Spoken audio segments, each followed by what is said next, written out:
Let's jump right into it. Picture a high-stakes corporate boardroom, right? Floor-to-ceiling windows overlooking a bustling city center.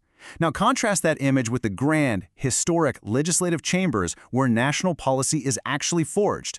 On the surface, they might seem like two completely separate worlds. But in the massive chemicals industry, the wall between that boardroom and the legislature is incredibly thin. In this explainer, we're diving straight into exactly how chemical giants manage their incredibly complex legal and regulatory environments. We'll uncover how they strategically align their corporate lobbying with long-term ESG outcomes to essentially lock in regulatory certainty and fiercely protect their brand equity. To really grasp how these companies navigate such a precarious legal minefield, we've got to look at their primary playbook. Enter the SASB standards for the chemicals industry. Now operating under the International Sustainability Standards Board, this framework is the ultimate tool executives use to manage critical regulatory risks. It's essentially how they take these massive, abstract environmental and social issues and distill them down into hard, actionable data that both investors and government regulators can actually wrap their heads around. So, here is our roadmap for today. We'll start by looking at shaping the industry's future, then navigating major regulatory risks. From there, we'll hit core ESG performance metrics, protecting communities and workers, and wrap up with strategic alignment for ESG. All right, moving into Section 1, Shaping the Industry's Future, looking at the sheer scale of chemical manufacturing. 70,000. Just pause and think about that number for a second. The industry transforms raw feedstocks into more than 70,000 diverse products.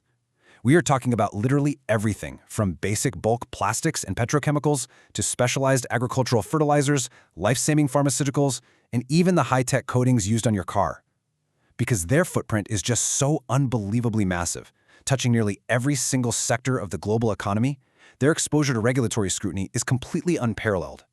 Which brings us to Section 2, Navigating Major Regulatory Risks and Those Looming Threats.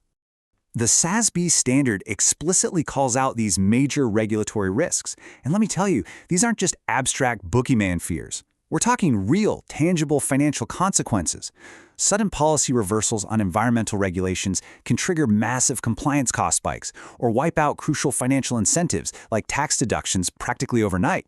Plus, if a company falls out of step, what we call stakeholder misalignment, whether that's with their investors, customers, or local governments, they risk devastating reputational damage. Basically, to survive long-term, a company's strategy simply cannot be at odds with the evolving legal landscape. Let's zoom in a bit for Section 3, Core ESG Performance Metrics, focusing on micro-level daily operations.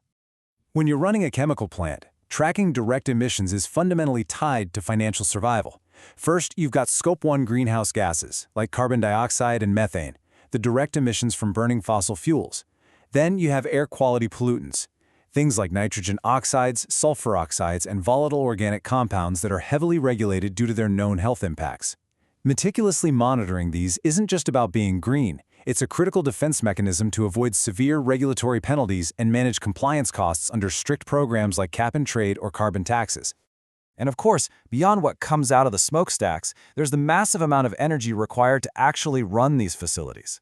Chemical manufacturing is incredibly energy-intensive, so companies have to act like expert jugglers, constantly balancing their energy mix across grid electricity, renewable sources like wind or solar, and their own self-generated power. Diversifying this mix is absolutely crucial. It secures a reliable power supply, lowers long-term costs, and directly buffers the company against the risks of shifting environmental laws.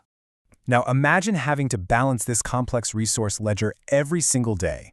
For some context here, the chemical industry is responsible for nearly 10% of all global industrial water withdrawal.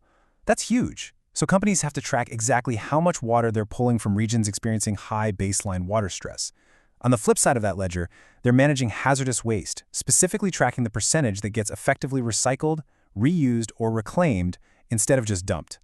Nailing this balance mitigates the very real risk of operational shutdowns due to water scarcity and avoids the heavy liabilities tied to waste remediation. All right, shifting gears to Section 4, Protecting Communities and Workers, which is all about the human element.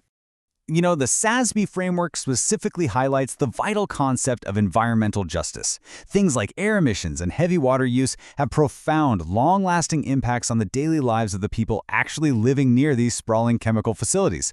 If a company fails to engage fairly and transparently with its surrounding community, it is asking for intense regulatory backlash, protests, and major operating disruptions. Proactively managing this community relationship isn't just nice to have, it's practically mandatory to maintain what the industry calls their social license to operate. And inside the plant walls, the stakes are literal life and limb. Here, the focus heavily shifts to process safety. A Tier 1 process safety event is a high-consequence incident. We're talking major explosions or massive toxic spills. Preventing these, along with keeping an incredibly close eye on transport incidents and total recordable incident rates, is priority number 1. Technical failures endanger workers with horrific exposures to dangerous substances like hepatotoxins or carcinogens. Building an airtight safety culture minimizes these tragic human impacts and, frankly, keeps government regulators from stepping in with severe legal actions. Let's pull back for Section 5, Strategic Alignment for ESG, moving from the boardroom straight to the legislature. Okay, the way companies manage chemicals of concern is a textbook example of this boardroom to legislature alignment. It's a highly strategic pipeline. Step 1, identify the hazardous substances. Step 2, run rigorous hazard and alternative assessments. Step 3, actually redesign the products so they're safer and more resource efficient for the end user. And then, the critical step 4, align corporate lobbying. Once a company invests in safer, more efficient innovations, they actively lobby for regulations that favor those exact innovations, giving themselves a massive competitive advantage while preserving their brand equity. This whole proactive mindset is deeply rooted in the 12 principles of green chemistry. Take Principle 6, for example, Design for Energy Efficiency. This shows that the smartest companies aren't just playing defense against new laws anymore.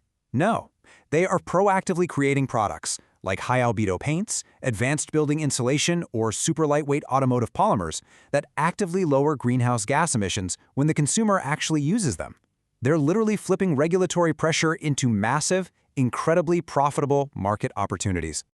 Ultimately, these corporations take their green chemistry successes and all that meticulously tracked ESG data, and they march it straight to the legislature. They don't just wait for laws to happen to them, they actively manage their legal and regulatory environment. By engaging with policymakers and proving they can responsibly manage their own environmental impacts, they secure regulatory certainty. They are quite literally helping to write the rules that will govern their global operations for decades.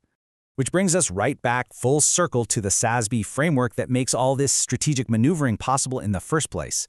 Using these standards takes what could easily be a terrifying, chaotic checklist of environmental liabilities and transforms it into a powerful strategic ledger.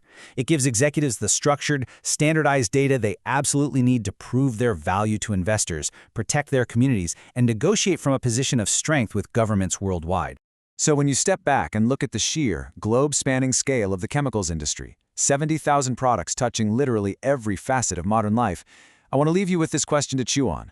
How will this increasing, tight-knit alignment between boardroom strategy, transparent ESG reporting, and aggressive legislative lobbying shape the next great era of sustainable, industrial innovation? Thanks for joining me to unpack this fascinating intersection of policy and practice. Keep questioning the world around you, and I'll see you in the next explainer.